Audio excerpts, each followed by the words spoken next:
You're listening to the Visionary Lifestyle Podcast, the show that's dedicated to raising consciousness and empowering you to activate your highest potential. I'm your host, Magda Freedom Rod. Greetings from Morocco, beloved community. This is the first show in a new season of the podcast, so if you haven't heard the previous seasons, go back and enjoy some of those episodes. There's a lot of value for you there, I promise. Today's guest is Jenna Ansell. Jenna is a conscious event producer and the director of the NewEarth Ancient Futures Festival in Bali. This year marks the first NewEarth Festival, and to understand what it's about, take in this bit from their website.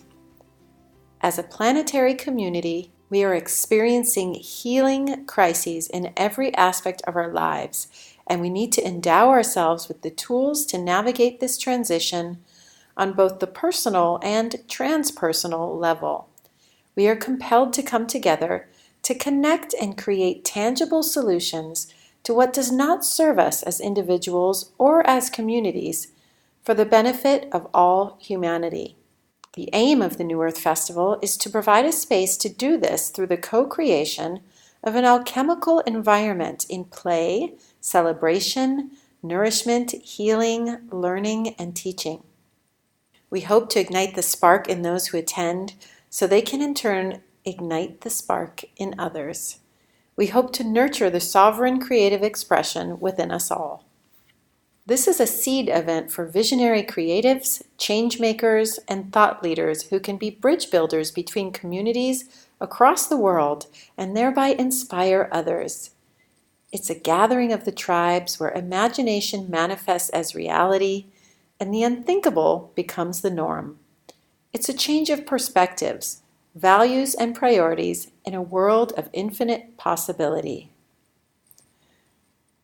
So guys, I was there and I can attest that this is exactly what happened.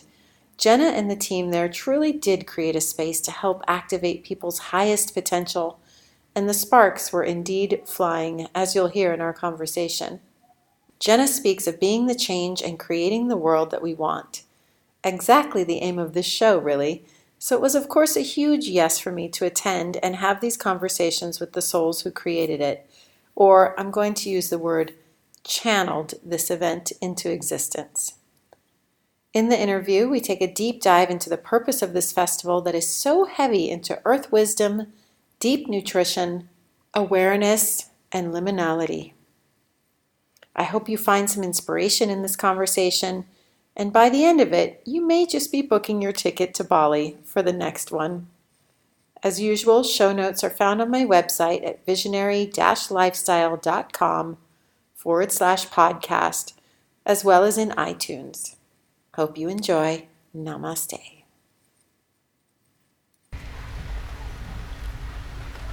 Jenna Ansell, welcome to the show. Thank you so much. It's pretty epic to be sitting here with you. We're on day 4 of the NewEarth Festival, the first, the inaugural NewEarth Festival here in Bali. Help us understand what we're doing here. What's the vision? What's the intention? Yeah, I mean, the fact that we're sitting here in the first place, it's really been a journey to get here, you know, and so much of that journey has been about synchronicities and magic. Mm-hmm. And it's really a coming together of synchronicities and magic. The original idea for Ancient Futures came from one of the wisdom keepers that I work with in California, and she's called Marza Miller, and she's a Native American lineage tradition holder. And she was doing a talk at Lightning in a Bottle in California last year. She basically was talking about how these times that we're in right now is so much about bringing the ancient together with the future. And she really, you know, the moment that she said that, it really sparked something very deep inside of me. Because it's about what can we do to really come together in the present as one. bringing all of the earth wisdoms and the indigenous nation holders' knowledge and wisdom together to provide us with tools to really navigate into the future, and to really harness the new information and new technologies and the future visioning of everything from entrepreneurship through to the way that we look at economics, and using, you know, these things that we've never really had at our fingertips before, and bringing those all together in the present, so we can really come together through community and see something very, very powerful. So that was the original, that was the light bulb moment. You know, it's like what so many gatherings really focus either on one or the other. You know, it's kind of like, what can we do in the future, you know, and it's really techy, and it's really kind of like lots of big screens and lots of kind of like crazy technology, and it's really about the geeks coming together and kind of like getting excited about like fairly esoteric things, you know. Or you get the things like, for example, spirit weavers or something like that, and they're all about going back to the land, coming together in circle, and etc. And having been a producer for a very long time and spending my years, you know, every year I try and go to as many international festivals as possible. I was really like, well, how can we actually bridge this? How can we bring together both those experiences in one? So you get the entrepreneurs and the people who see the world in this incredible new way that are harnessing the technology. Someone like Fabian Vogelsteller, who we've had here talking about cryptocurrencies, decentralization of economy, and how we can harness that, who we've had, and things like that, to move us forward. And bring together the people like Erica Gagnon or Antar Karana, who are shamans essentially from the, you know, First Nations. And it's like, well, why can't we bring these two types of people together? You know, there's necessarily very strict division between them. And really I felt, if we can look at this in a very holistic way and really take in the kind of mind, body, spirit kind of, you know, that triangle, and how can we really tap into that from a very kind of like all-encompassing perspective. So Ancient Futures is really about that, you know. It's about the mind, and it's about the body, and it's about the spirit, and it's about activating us on every single level, you know, and coming together and to do that in this kind of potent container. So that's Ancient Futures. That's the activating. That's a key word, a tagline for Visionary Lifestyle. Is we're here to help you activate your highest potential. Right. And I feel like transformational festivals like this are really a fast track to that. You know, it's like you can go at a much faster rate in an environment like this. It seems like everything is accelerated here, and I love when you talk about the magic. I think probably since my foot got off the plane in Bali, it's been nothing but magic and synchronicity. And then even coming to the festival, it just accelerates even more. I mean, it's incredible. You don't even have to barely have a thought, oh, I'd like to see this person, and poof, there they are. It's just like, what? Constantly around every corner. It's super magical. And you know, it's creating a space for that activation and that transformation to be at its highest potential. You know, for example, our very specific decision not to include alcohol, and also to have most of the menu is for the most part vegan. We do have eggs and a few other things, but it's about like, how can we raise our vibration to the level that we're most receptive to change essentially within ourselves, because one of my real strong beliefs is that absolutely everybody has a light inside of them.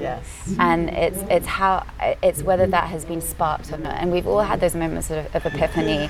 You know, people talk about, you know, you mentioned the Transformational Festival. I mean, I kind of, it's got to the stage where that's become a bit of a misnomer. What does that really mean? So for me, it's actually much more about conscious community. It's a conscious community gathering, you know, because we have transformational experiences all the time, you know, but actually creating a space which is a container for change, you know, and it's about lighting that spark. It's about activation, and I don't know if you come across the notion of a temporary autonomous zone. No. I don't know if you've. Enlighten us. So Burning Man is often used as an example of this. It's actually a theory from the 60s. A guy called Victor Turner spoke about this notion of liminality. So when you look at our modern day life in, you know, the classic Western world, it's very directed by the Gregorian calendar, by a linear experience of your everyday life. It's dictated by particular structures which people perceive of as something that's fixed, as an ultimate truth with a capital T, as a kind of, we have to do this and we have to do this because we're told to. And it's about, you know, all of those, it's kind of like a framework which stops us from really expressing our true nature. When we go to a space such as this, we have the ability to step out of time. We have the ability to step into a natural time. We have an ability to go with the moon and the sun. We have an ability to have personal connections, which it doesn't matter what the day is, it doesn't matter what the time is. We're not kind of paying our bills. We've intentionally taken ourselves away from our everyday responsibilities. So we are essentially open vessels. So when we come to a space like this, it's a liminal space, and in those liminal spaces, the potential to create new community, or what I like to see as a subculture, is completely, like, it's activated in such a major way. So when you're meeting somebody in a space like this, you're meeting each other, you're meeting each other heart to heart. You're meeting each other, everybody looks each other in the eyes, and you, because you're not shrouding yourself in all of these layers of kind of the everydayness. All of that stripped back. So you're meeting each other in often a very raw and often very vulnerable space. Over the workshops and things that people have experienced over the last few days here, there's been a lot of very powerful experiences for people. People like really moving through a lot of stuff. It's a lot of shadow work as well as light work. So you go through something like that, you come out of it and you meet someone and you're already open to it. Right. So that process of activation is, like you say, it's really accelerated. Because people are giving themselves permission to go there with themselves. They're giving themselves permission to go on a journey with themselves. And in doing so, they're allowing a vulnerability which creates greater connection, which in turn creates community, which in turn creates a culture. And it's through that culture that we're actually shifting things in the mainstream. Absolutely. Yeah, I love it. And it's so true what you're saying right now. I just actually came out of a transformational breath workshop, and I can tell you a lot of people, including myself, went through quite a journey and came out quite raw and vulnerable on the other end. And it's a beautiful thing to create the space for people to go through that, and it's a safe space for people to come here and do their own personal transformational work and then connect with other like-minded people, as you say. I love it. Heart to heart. And then, we find each other here. And then one of the things that I've been finding is with the people that have been drawn here, the people that have been attracted to this event, it's like everybody is incredible, doing incredible things, so open, so already activated, and coming here and getting even more activated. Like it's really attracting an incredible group of people. And I love the notion of how you said when you're sitting at lightning in a bottle and you heard her speaking and the words that came together and the light bulb went on for you. I love thinking about how in events like this, you just never know. You can turn a corner, you can overhear a conversation, you can be sitting in whatever lecture you were drawn to or whatever class you were drawn to, and you can just hear two words that completely shift everything for you. They either switch a light on or they change the trajectory of your life, or they give you the inspiration, for your life purpose. Like huge things like that happen when you create a container like this that's open and vulnerable and loving and safe. And I think, one thing that I've been really blessed to experience a lot of the festival culture in California. One of the things that's very potent there is I've been working with two women who do a thing called Living Village Culture. And one of the things that they've really taught me through the work that they do with the First Nations people there is that in any interaction or in any everyday activity, there's a three-dimensional reality. But beyond that three-dimensional reality, there is there is so much going on. We just have to interrupt now and say that we've just been delivered incredible snacks, cacao bliss balls. Thank you very much. We are in heaven. Right. It's we are literally, I know it's a heaven. One thing that has really inspired me is that not only are we stepping out of a three-dimensional reality, we're becoming aware of the seen and the unseen. In every single interaction, in every single vibration that we're giving, we're attracting a vibration back. And it's not just about a kind of, seeing the world in a kind of like in a physical 3D reality. It's about recognizing that in every single one of us, we have a responsibility for our own vibration. Yeah. And the more that we can give off a higher vibration, the more that we're going to be attracting that high vibration back. So with seeding a first year festival, there's a kind of textbook, how do we sell a festival? You know, we've got to sell it, and we've got to do this, and we've got to kind of get out there, and we've got to tell people about it. And through that experience of basically finding it actually quite hard to do that, because it's in Bali, and it's very far from many, many things. There was a moment where I had to completely and utterly surrender to it being what it's going to be, what it is.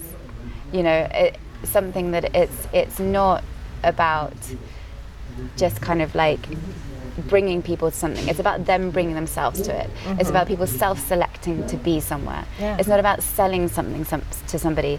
It's literally about sending out like a kind of Batman signal. Totally. Sending up the antenna, and whoever needs to receive the signal receives exactly. it. Exactly. So even when I would get emails from people wanting to volunteer, people would send me literally like a couple of pages worth of like, this is why I'm attracted to this festival. This is why I feel like I should be at this gathering.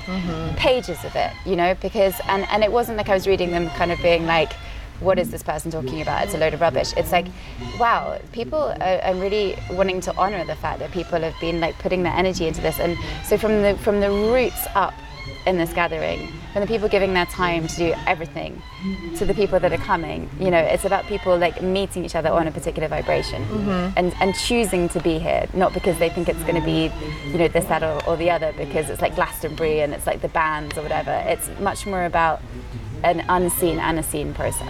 Right, exactly. And the unseen being that what you're attracting here is really the visionaries. Yes, and this is the Visionary Lifestyle podcast, right? So this is certainly, that antenna went up. I got the message. I'm here, message. Loud and clear. I mean, when it came across my Facebook feed, it was a full body yes. I emailed you probably within 20 seconds of seeing it. I read the, about us and the vision, and I was just like, yes, I must be here. Yeah.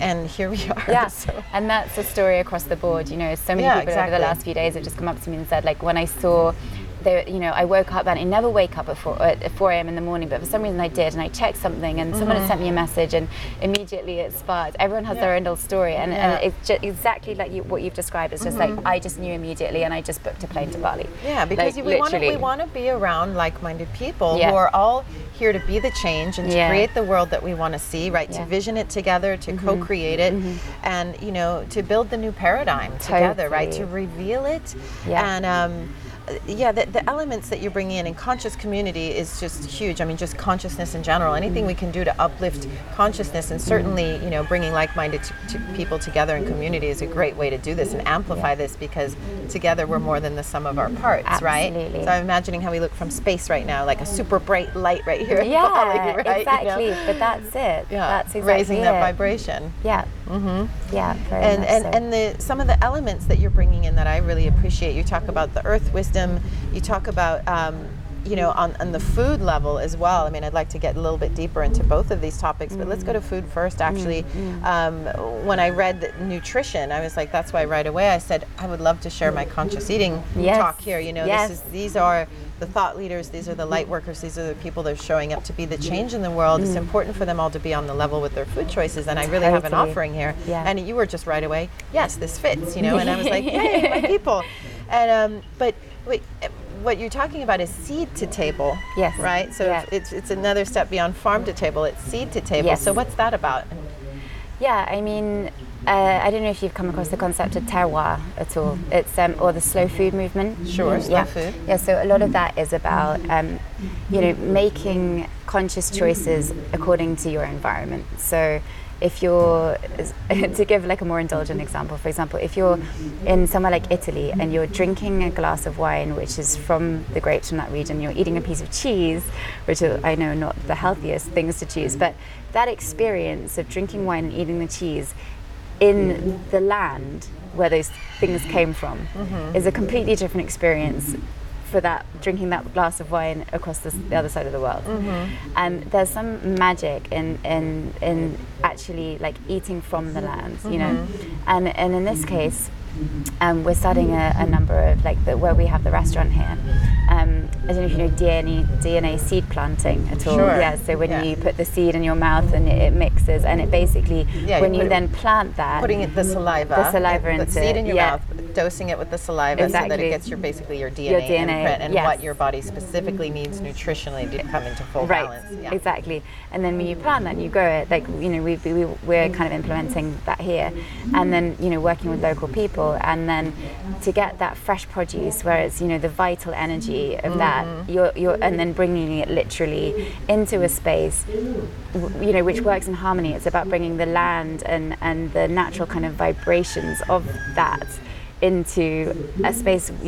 All of our spaces are built according to bioarchitectural principles, which is another point I find totally fascinating and amazing. But it all works so perfectly together. Yeah, the bioarchitecture. So the idea of that is, if you're in a kind of box of a concrete or steel or whatever, you're actually very much in disharmony with your surroundings. However, if you're in a very natural space, you're in resonance with it. So if you're then also eating food which is from the land and not kind of influenced by any pesticides or whatever it is, the vital energy that you're actually putting into your body, and in that whole environment, the way that you can be supercharged from that is incredible. I mean, my team have been having probably 3 hours sleep a night for about a week now, if that. Nobody's been drinking, nobody's been smoking, obviously no one's been taking drugs.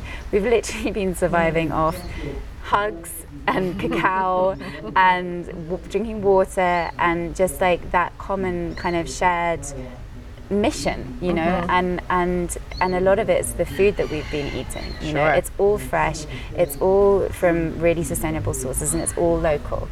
Right. And you realize the difference, when I work on a festival in England, and you go there and you're eating processed foods, and you're really the energy is so much lower.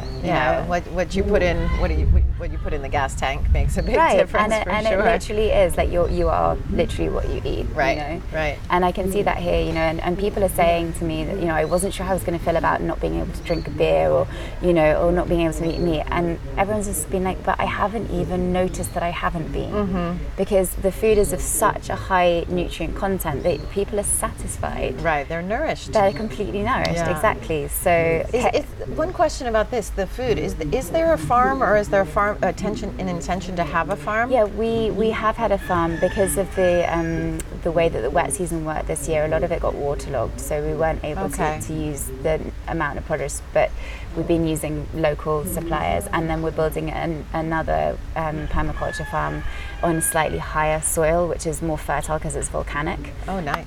So that's all in process. Okay. Because the restaurant's actually only been open since October.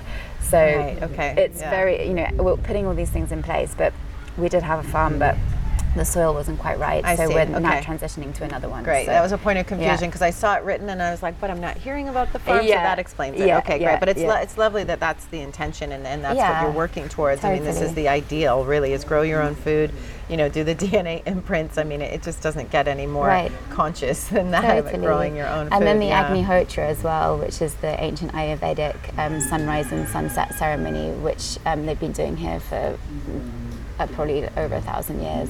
On Bali, you mean? Yeah, in Bali, yeah. It's a very ancient Hindu practice, and we actually did it at the opening ceremony as well. It's when you burn the cow dung and the rice, and that process, when it's done exactly on time at sunrise or sunset, the ash that's created is so. If you put it in water, it will actually detoxify the water and cleanse the water. It's very, very potent. So when you put it on land, when you scatter it on land, the soil becomes so much more fertile. So it's incorporating those kind of local practices along with everything else as well. So that we were doing on the farm before, and we'll obviously be doing it in the in the new one as well. That's a beautiful layer. I wasn't familiar with that ceremony, and I had just been in India, and I was like, why do I not know what this is? And thank you for the explanation. That's beautiful. It's because in Bali, the form of Hinduism that they have here was actually brought over to this island, it was a very long time ago, and obviously with Hinduism there's various different branches of it, and this was one of the most ancient forms, and they've really kept that, so it's distinct to something that you might find in India. So which is why things like Agnihotra, I don't even know if that exists in other forms. It's because it branched off that much earlier, got it. you know. Yeah, and I love that influence is here, you know, the Ayurvedic piece and just that another layer of consciousness to the food and the nourishment that you're nourishing all the people here with. That's incredible. Well, that ties us into earth wisdom. Yeah. What is earth wisdom? Well, I mean, I really think it depends on, you know, the, I mean, for me, food is everything. The land is everything. When you look at, so 10% of the world's population is original kind of First Nations, Indigenous peoples, yet they actually safeguard or are present on 80% of the land. Wait, they're 10%? They're 10%. And they represent 80%. Yeah. They represent 80%. Yeah, of their kind of protecting the land. Okay. Of like, or being like present on protection. that. Yeah, exactly. Okay. And I'll check that exact statistic, but that's yeah. So they're doing most of the they're, work, you know, so for example, with all the standing rock and all that kind of thing, right, you know, the indigenous peoples are often the ones who are, you know, essentially stopping the land from the earth from being completely destroyed. You see it in the Amazon, the tribes in the Amazon, you know, et cetera, et cetera. And, you know, I've done a lot of work and actually running food festivals. And you realize as soon as you approach the idea of food and the land, it's completely intrinsically linked with the way societies have structured themselves originally. You know, rituals to do with food, how the plants around us have their own innate wisdom in every single plant, and the earth wisdom is those First Nations people who understand the plant world, and you know that all of these, they are actually their own sentient beings, you know, and they all have their own knowledge. So when we're interacting with the plants and the species around us and honoring them in ceremony or whatever it is, it's a really strong understanding of how we are nature, how we are the same as nature. There's actually no distinction between us and what we're putting in our bodies. It is one. It is about vibration. It is about vital force, and you know, and it's all a completely symbiotic relationship with each other. So right. This is making me again. It's just another layer of why, of course, I've been called here. I mean, these are the conversations that I want people to hear. You know, I want to help remind people about this, about the earth's wisdom and the plant kingdom, and just how powerful it is and how important it is for us to protect it. So you're doing a big part of the programming, right? Bringing in the speakers. So I've done the whole program. You've done the entire program. Yeah. Okay, good job. Thanks. And so you're bringing in some really incredible speakers who are speaking to these issues about the earth's wisdom and the plant wisdom, and you know, plants as medicine and all of this on indirect. You know, I feel like I'm quite well versed and educated in these things, but I'm learning so much here. Like, I'm super grateful for the people that I'm meeting and the conversations that I'm having, the lectures that I'm attending. I mean, I'm taking so many notes and interviewing as many of these super wise people as I can, because it's like a whole nother dimension of education that you're giving people here. It's really super educational and inspiring and empowering, because once we understand these things and we understand our own symbiotic relationship with the earth, it's completely empowering. And then the beauty of it is that I love that I keep going back to this, that what you said on the first day on the opening ceremony is this is the seed event, and I just really see every person here as a seed, and we're all here getting charged up. It's almost like, okay, this is going to be a funny analogy, we're all swimming in the saliva right now of this love bubble, this conscious community that you've created. And we're all just getting, you know, infused with what the world needs, really, that we're co-creating. And then we'll all go back to our respective communities and plant ourselves and sprout from there. And people, you know, will become inspired, and the wisdom will be shared, you know, farther out. So, and it's funny when you say that, it makes me think of, you know, water is obviously like a really, really crucial issue for so many reasons. You know, the mini wakoni, the water is life, the standing rock, you know, the way that water is coming up so much in terms of, you know, protecting the world's resources, the fact that our bodies are 90% of water, the fact that when we drink a glass of water, we put intention into the water and the resonance that then has with our bodies, and the fact that because we're all water, when we're vibrating, you know, that's what I felt when I was standing there speaking to 350 people. I was literally just seeing this, like, this kind of it was like seeds, all like everybody was a seed. Like that's literally what I was saying. Was so funny, but there was this flow. There was this kind of like watery. So when you said about the seeds and the saliva, it kind of felt like that. It was just like, wow, like we're all. When you think about it, you know, you can go into the kind of holographic, like we're all just kind of, you know, it's a holographic reality essentially, rather than us actually being these like two separate physical forms. Like there is actually no distinction between the density, us. the material form is just really just a bit of an illusion. Yeah, exactly. So it's very much about just kind of rooting down and understanding the way that we perceive ourselves as, you know, on an everyday basis of I am me and you are you. It's about breaking all of that down and recognizing that that's just actually a cultural construct. Absolutely. Getting rid of the separation, getting rid of the borders. Yeah. I'm so grateful to be here. I love the way that you structured it as well. This was another thing that really spoke to me when I just went on the website for the first time and was reading about it, is how you structured each day for an element. Yeah. Right? So we started with earth, and yesterday was water, today's air. Yeah. Right? What's tomorrow? Tomorrow's fire into ether. Tomorrow's fire. Yeah. Fire into ether. Okay. Yeah. So what a brilliant concept. I've never seen a festival form that way. And how did that come through?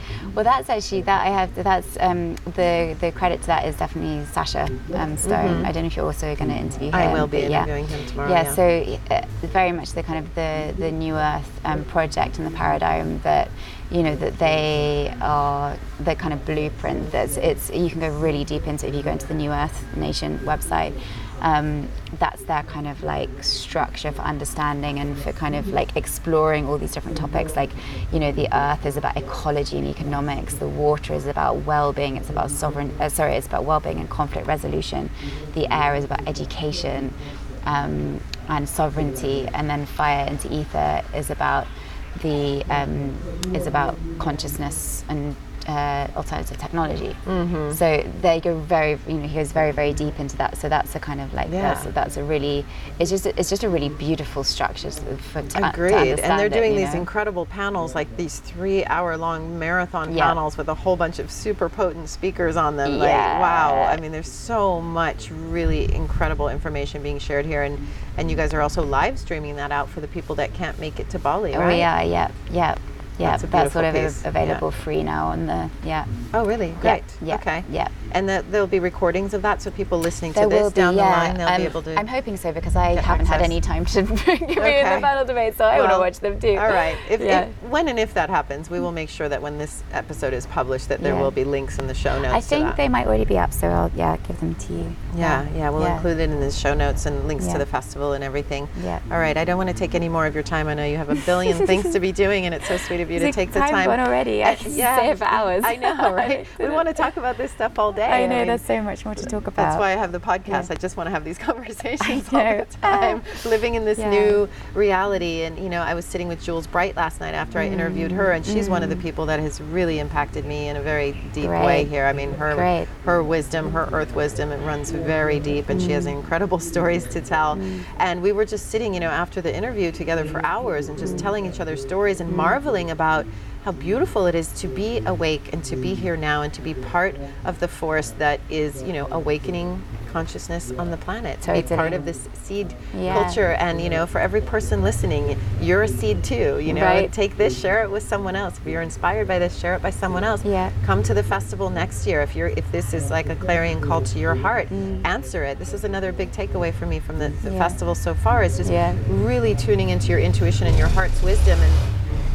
And when you get that pull, when you get that call forward, to really honor it and go in that direction. Yeah, and I have to say, with the way that I've been producing this, every single decision that I've made, I've listened to my heart, I've listened to my inner intuition, I've listened to my inner guidance on it. It's always been a feeling that I've responded to. It's not been a logical kind of, let me think about this in a logical way. It's been does this feel right? You know, and that's from like who's been programmed to like who's working on it. You know, all the little decisions, everything's come from that. You know, and it's about literally taking those leaps of faith. It's literally about trusting until you get to the stage when you're like, really, can I trust this, really? And you just always answer yes, and you just keep the faith, you know. And so whether you're the other side of the world and you're like, should I go? And then you go, and then suddenly you're like, wow, okay, and now my life's in a completely different and it's all confirmed, like, oh yes, that was the right choice. And and the universe will just give you those signs, you just like, and then you start tuning into what those signs are, whether it's a magic number or or a meeting with somebody when you were just talking about them, like you're saying, the synchronicities, and then you're on the right track. As soon as those synchronicities are just happening and you're in the flow, you have to follow it. It's undeniable. It gets to a point where it's undeniable. Like it's so undeniable, like it's actually comical. It's like really I know Jools and I were sharing a bunch of stories about these things last night, like the way things unfold sometimes, so that it's just completely undeniable that you're on the right path. Exactly. And keep going in that direction. That's what it means. It really does. So one more thing I want to acknowledge you for is that you do include, as you said, mind, body, spirit here. You do have yoga and meditation in the program. So that speaks to me as an acknowledgement that these are really critical, important pieces for us all to, tools to help us activate our highest potential, and so that we can tune into our own intuition and heart's wisdom. These are tools. Yes, absolutely. And for me, dance is a really key part of that as well. Like the ecstatic dance and the conscious dance. It's about recognizing the power of communication in the body. Not only a communication to working through any energetic blockages that you might have, and letting your body move through those, so you're actually healing yourself through movement, but also in terms of your interaction with another person. I've had experiences on dance floors in Bali where I haven't spoken a word to the other person, and I feel like I know them after the end of an hour and a half, and we haven't even exchanged a word. So it's about communication, not just on a kind of on a dialectic level. It's about that, and on a internal level, it's a healing, and on an external level, it's an incredibly potent communication as well.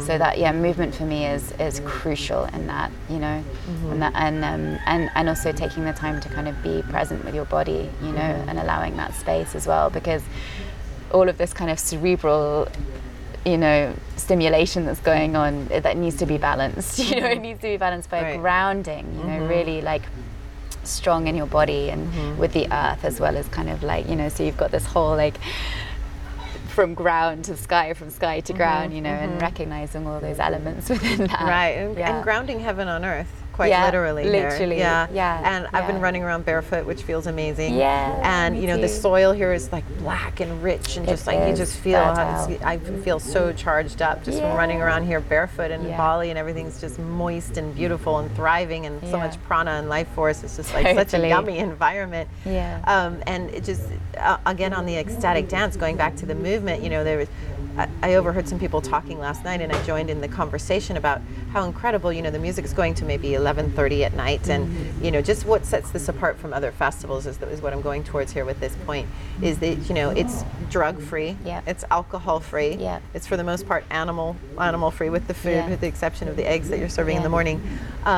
Which is like got everybody on this natural high vibration. Everybody's super nourished and potent, and just like bursting at the seams with like inspiration and joy. Sleeping, like when so many festivals I've produced over the last like 10 years, like people are sleeping in like tents, they're not getting a good night's sleep, they're not washing, they're not like coming present and ready for the next day's offerings. Whereas, intentionally deciding to turn the music off by midnight every day and starting the program again at 7-8, it means that people are on a natural rhythm with the day and the night, and people are not kind of like actually abusing their bodies. It's completely the opposite of that. So like we're saying at the beginning, that high vibration that you're bringing is, you're literally able to be activated through the curation of the literally able to that's just another layer of intention in here, in the way that you've put everything together. So thank you for that awareness, and for holding the space that you're holding here, and creating this incredible community, this incredible like portal. It feels like a vortex here, it's just drawing all the right people that need to be here, where we can all commune and create that conscious community, and be the seeds and take it out and be the change we wish to see in the world. Thank you. It feels, I literally from start to finish just felt like a channel. Like it's not, I'm just literally like, this is just my purpose, and it's just coming literally through me, and it's completely being of service, completely like that's, I don't own it in any way. I don't hold it in any way. It's a flow, and it's a real honor that everybody's here to participate and be of service in their own way too. For me, there's no VIPs. There's no this person's this person, or somebody comes to the box office and says I'm a VIP, and I say, we actually don't have any VIPs at this festival. That's true. That was something I didn't even notice. Yeah. That's true. I love that. And I just say to people, there is no, everybody is we're all equals equal, here. Whether you're down on site digging trenches a week before the festival or you're speaking, like every single person here has something to offer. Oh, thank you. I love that. Every single person. That's something I feel really strongly about. Yeah, thank you. And thank you so much for your yes, for showing up, for being the channel and holding this space. I mean, without your yes, this wouldn't be happening. So a deep bow of gratitude to you. Thank you, Jenna. Actually, gratitude to everyone who's enabled me to be in a position to say yes, because that's been huge. I've had incredible support from an incredibly talented and powerful group of people. Well, with this high visionary vision, you're attracting all the people that want the same things. We all want to co-create an incredible world and a thriving, healthy humanity and planet together. Absolutely. Right? So you're attracting all those people. Of course you have an amazing team. So thank you again for your time. Really appreciate you. I'm really happy that you're here. Thank you. Genuinely. Thank you so much. Namaste. Namaste. Thanks so much for answering the call to be here today. I'm so glad you're part of our tribe of activated rainbow warriors. If you found the show in any way empowering or inspiring, I would be so grateful if you would share the show on social media or with friends and family that you think would benefit from these conversations. And also, rate and review the show in iTunes. This is really the very best way to help support the show and help us get noticed by others who are looking for the sort of content that we're sharing. Now notice there are no outside ads playing here. That's because the show is supported by you, the listener. You can become a patron of the show with a small monthly donation by checking out the perks on our Patreon page at patreon.com/visionary lifestyle and signing up there. There's also a one-time donation button on the podcast page of the website if that suits you better. And just so you know, your donations help to cover the necessary out-of-pocket monthly expenses to produce the show and will also help us grow so we can inspire and educate even more people. And hey tribe, I'd love to hear from you. Visit me at visionary-lifestyle.com and please tell me your comments and questions. I really look forward to connecting with you. I love you. Namaste. Today's episode is brought to you by the Conscious Eating 101 e-course. This is a 6-week online course aimed at empowering you to make food choices that are in alignment with your values. The program is based on ahimsa, also known as non-harm, and helps you make every bite that you take an expression of love, self-love, animal love, and planet love. The course offers 15 lessons and 20 nutritious and delicious recipes and is offered over 6 weeks that you can do at your own pace. It includes lessons like plant-based nutrition, protein, dairy alternatives, the story on sugar, GMOs, label reading, and many more. If you're looking to increase your health and happiness, balance your weight, reduce your footprint on the planet, and align your food choices with your values, or are interested in being part of the solution to huge world problems like climate change, rainforest destruction, and world hunger, then this is the course for you. If this speaks to you, please check out consciouseating101.com today.